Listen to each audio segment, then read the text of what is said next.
আজকে মলয় বিএনপি সন্ত্রাসীদের হামলায় আমাদের বন্ধের গায়ে আঘাত আসছে। বিএনপি এই মলয় বাজারে বিএনপি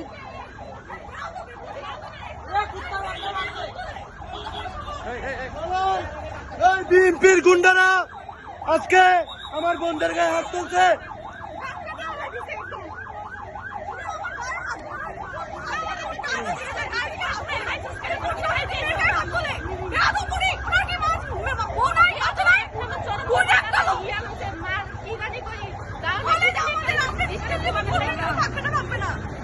আজকে মলয় বিএনপির গুন্ডারা এই আওয়ামী লীগ যাওয়ার পরে বিএনপি সন্ত্রাসীরা আমাদের উপরে আজকে এই কলেজের ছাত্রীদের উপরে হামলা চালায় বিএনপির গুন্ডারা।